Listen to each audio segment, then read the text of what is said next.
यहाँ पे जो देख रहे हैं ना मॉडल पेपर 2024, जितने भी प्यारे बच्चे बोर्ड एग्जाम 2025 देंगे सेम ऐसा ही मॉडल पेपर आपका जारी होने वाला है और सेम क्वेश्चन टकराएंगे इसमें से भी उसमें।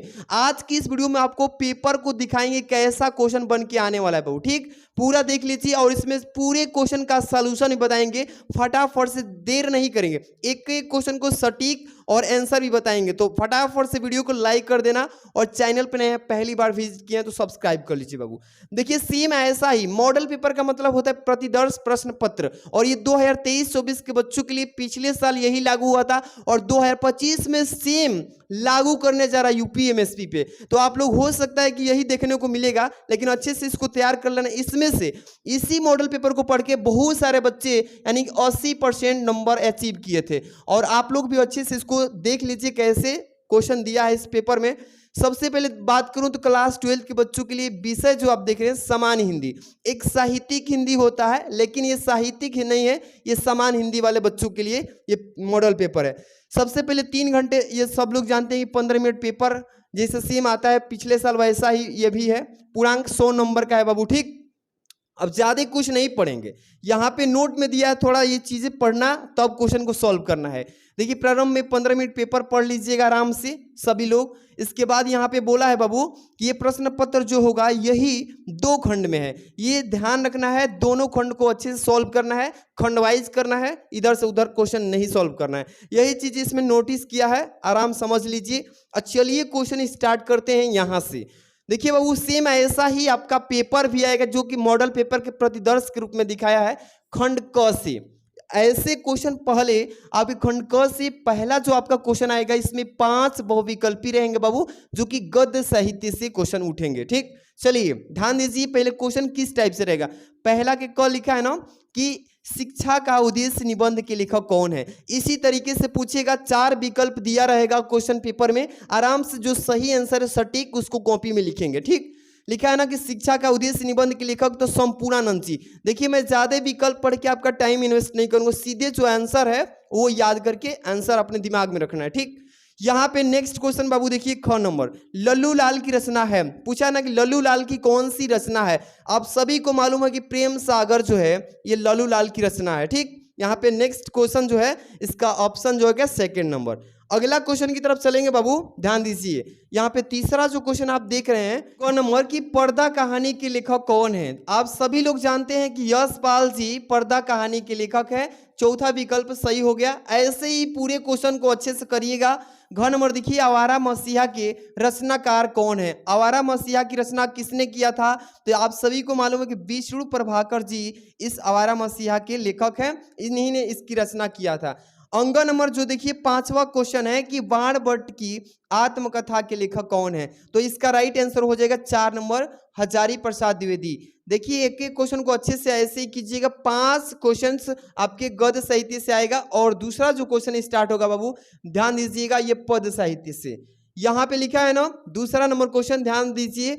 दूसरा के क लिखा है इसमें कि कमायनी किस युग की रचना है। जो कमायनी है ये किस युग में रची गई थी आप सभी को मालूम होना चाहिए, यानी कि छायावादी युग में। किसमें, तो छायावाद युग में इसकी रचना की गई थी, ठीक है बाबू। अगला क्वेश्चन चलते हैं ग नंबर, निम्नलिखित कवियों में से कौन से प्रगतिवादी युग के कवि हैं।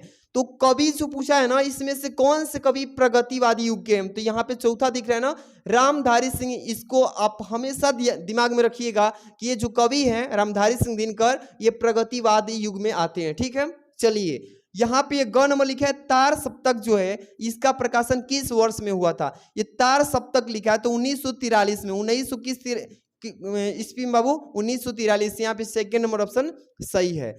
इसी तरीके से पेपर में अच्छे से समझ के करना है। चलिए यहाँ पे घ नंबर और अंग नंबर दोनों क्वेश्चन को एक साथ देखते हैं आराम से। यहाँ पे 5 क्वेश्चन कंप्लीट होता है पद साहित्य से। लिखा है ना कि द्विवेदी युग की रचना नहीं है। इस टाइप से क्वेश्चन हर एक साल पूछता है निगेटिव वाला, जो कि इसमें पूछ देगा कि नहीं है। तो यहाँ पे देखिए प्रिय प्रवास भी, साकेत भी लिखा है, भारत भारती कमायनी। चारों ऑप्शन जब तक नहीं पढ़ेंगे इसका आंसर नहीं कर पाएंगे। तो द्विवेदी युग की रचना नहीं है, इसका मतलब कमायनी जो आप देख रहे हैं ना ये हो जाएगा इसका राइट आंसर, क्योंकि प्रिय प्रवास, साकेत और भारत भारती ये द्विवेदी युग में रची गई है, लेकिन ये जो है नहीं रची गई, इसलिए इसका सही जवाब चौथा हो जाएगा। चलिए अगला क्वेश्चन बाबू देखिए यहाँ पे अंग नंबर अष्टछाप कवियों का संबंध है भक्ति काल की किस शाखा से? यहाँ पे राम भक्ति शाखा से, ज्ञानश्री शाखा से, यहाँ पे प्रेमाश्री शाखा, यहाँ पे कृष्ण भक्ति शाखा। तो यहाँ पे देखिए अष्टछाप की बात आ जाए तो यहाँ पे अष्टछाप किससे रिलेटेड है? कृष्ण भक्ति शाखा, यानी चौथा विकल्प बाबू अच्छे से याद रखिएगा। ये आपका 10 क्वेश्चन पद से और गद्य से ऐसा ही पेपर में आएगा, आराम से आप तैयारी कर लीजिएगा। अब चलते हैं फटाफट से यहाँ पे गद्यांश बता देते हैं ट्रिक से कैसे किस बार से दिया है समझ लीजिए, आगे हम पूरा पेपर में समझा देते हैं। यहाँ पे देखिए 3 नंबर जो क्वेश्चन आएगा आपके दिए गए गद्यांश लिखा है ना, दिए गए गद्यांश पर आधारित निम्नलिखित प्रश्नों का उत्तर दीजिए। यहाँ पे 10 नंबर का गद्यांश आएगा, सेम जैसे इस पेपर में बनाया है वैसा ही आपका पेपर में क्वेश्चन आएगा। लिखा है ना कि धरती माता की कोख में जो अमूल्य निधियां भरी है जिसके कारण वह वसुंधरा कहलाती है, उससे कौन परिचित न होना चाहेगा? लाखों करोड़ों वर्षों से अनेक प्रकार की धातुओं को पृथ्वी को पीस कर अगणित प्रकार की मिट्टियों से पृथ्वी की देह को सजाया है।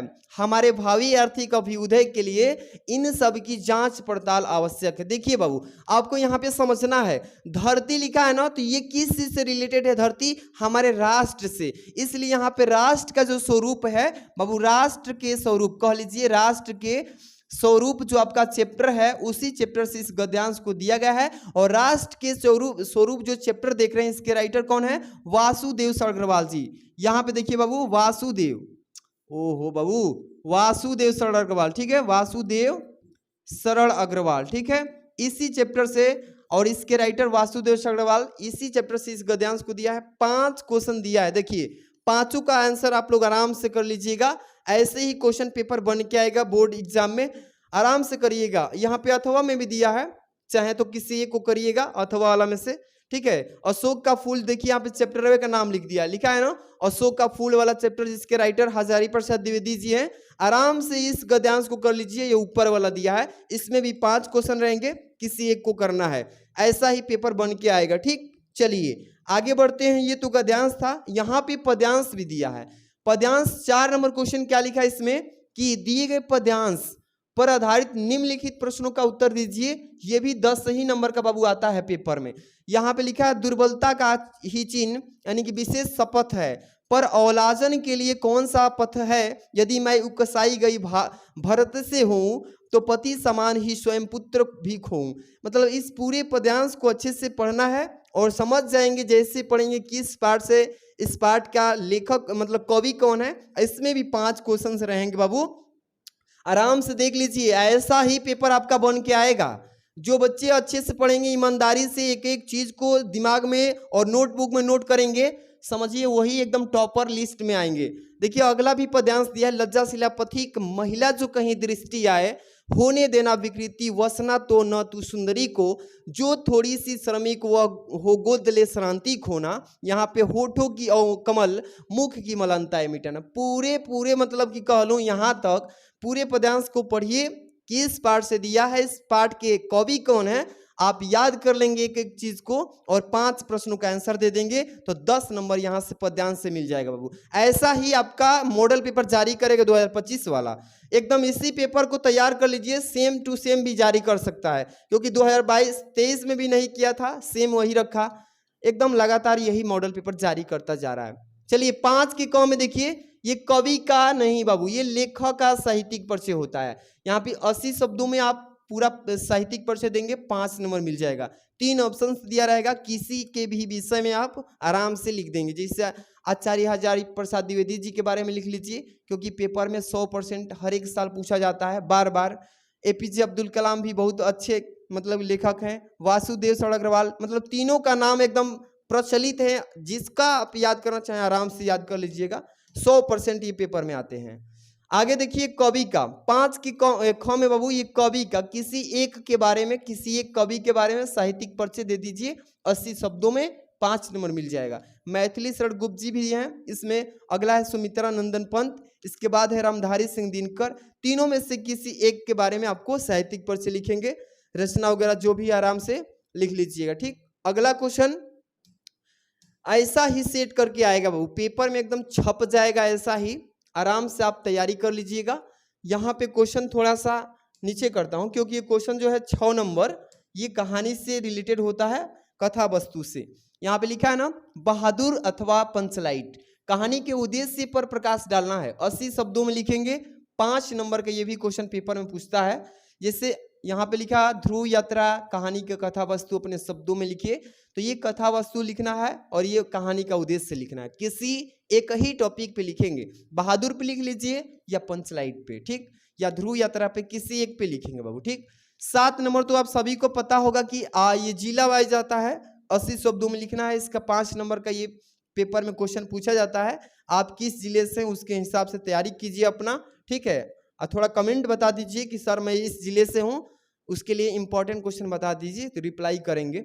आप कमेंट जरूर कीजिएगा बाबू, ठीक। या आप लोग अपने जिला वाइज याद कीजिए, अपने ऑफलाइन कोचिंग में सर बताते हैं, ऑनलाइन भी जान चुके होंगे।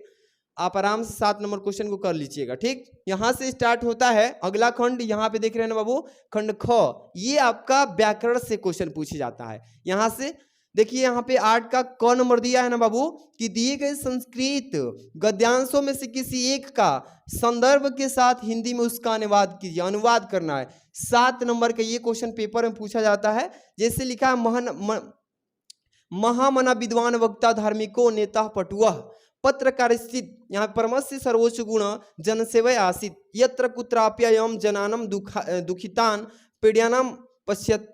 यहाँ पे लिखा तत्रैव सह शीघ्र में उपस्थित सर्वधि, यहाँ पे सहास्य अकरोत। यहाँ पे लिखा प्राणी से अस्य स्वभाव ऐसित। इसको कर लीजिए या इसको कर लीजिए, नीचे जो दिया है किसी एक को करना है बाबू। लेकिन ये किस पार्ट से दिया है, महामाना, यहाँ जो धार्मिका वाला चैप्टर है महामाना वाला, उसी चैप्टर से इस संस्कृत गद्यांश को दिया है। इसका पहले क्या करेंगे, पहले तो आपको संदर्भ लिखना होगा इसका। संदर्भ जैसे कंप्लीट करेंगे 2 लाइन में, इसका यहाँ पे हिंदी में अनुवाद कर देंगे बाबू, ठीक है। हिंदी में अनुवाद जैसे ही करेंगे 7 नंबर 2 पर संदर्भ और यहाँ पे 5 पर मिलेगा आपका अनुवाद पे 7 नंबर आपको यहाँ से गद्यांश से मिल जाएगा। ऐसे ही बाबू यहाँ पे आपके 8 का ख दिख रहा है ना, इसमें आपके संस्कृत का श्लोक होता है। बोले तो इसको पद्यांश भी बोल सकते हैं। इसका भी संस्कृत का यहाँ पे संदर्भ के साथ हिंदी में अनुवाद ही करना होता है। 7 नंबर का आता है भाई। अच्छे से अगर पढ़ के जाएंगे तो एकदम बेहतर करेंगे। जिसे नमे रोचते भद्रम व उलुकस्य विमेचनम, यहाँ पे अकुद्रस्य मुखम पश्य कथम कुदो भविष्यत। इस मतलब पूरे श्लोक को यहाँ पे पहले संदर्भ के साथ अच्छे संदर्भ लिख लेंगे कि हाँ भाई इस चैप्टर से दिया है, और साथ में इसका अनुवाद भी कर लेंगे बाबू, ठीक है ना। अनुवाद कर लीजिएगा आराम से, आपको 7 नंबर एग्जामिनर जो है प्रेम से दे देगा, कोई दिक्कत नहीं। चलते हैं आगे। यहाँ पे अथवा में भी दिया रहता है बाबू, आराम से करिएगा। चलिए यहाँ पे 9 नंबर क्वेश्चन प्यारे बच्चों, निम्नलिखित मुहावरों लोकोक्तियों में से किसी एक का अर्थ लिखना है। और बहुत सारे बच्चे को जानकारी नहीं होता है, तो एक के जगह पे 2 से 3 भी कर देते हैं, इसी में टाइम इन्वेस्ट होता है। नंबर की बात तो वहां पे नंबर भी नहीं मिलेगा, क्योंकि एक ही करना था। आपको ये विशेष ध्यान ही रखना है क्या क्वेश्चन पढ़ते समय। तो यहाँ पे लिखा है तलवार की धार पे चलना। तलवार की धार पे चलना मतलब कठिन कार्य कर रहे हैं आप, समझ रहे हैं ना। तलवार की धार पे चल रहे हैं मतलब मैं इस कार्य को करने के लिए समझिए बहुत मेहनत किया, जो कि तलवार के धार पे चलने के समान है, ठीक है। इसी को मतलब एक को करके वाक्य में प्रयोग कर देना।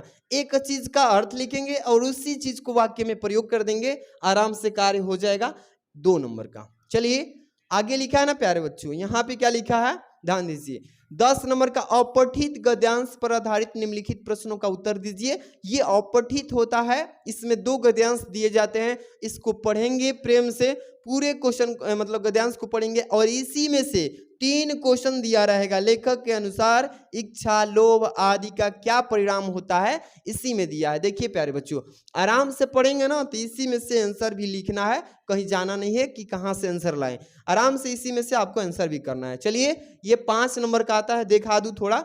1 नंबर 2 नंबर के 2 क्वेश्चन और 1 नंबर का 1, 3 2 5। यहाँ पे देखिए इस तरीके से क्वेश्चन बन के आएगा गद्यांश में। अथवा में भी रहेगा बाबू, चाहे तो इसको कर लीजिए या मेन वाला को कर लीजिए, ठीक है। चलिए 11 नंबर क्वेश्चन पे आ चुके हैं। लिखा है क्वेश्चन प्यारे बच्चों कि निम्नलिखित शब्द युग्म, शब्द का जो युग्म दिया है सही अर्थ का चयन करना है। वसन और व्यसन। वसन का मतलब वस्त्र होता है, व्यसन का मतलब आदत होता है। सभी को तैयारी होगा तो बहुत बढ़िया, इसी तरीके से पेपर में आएगा प्यारे बच्चों। हाँ ठीक।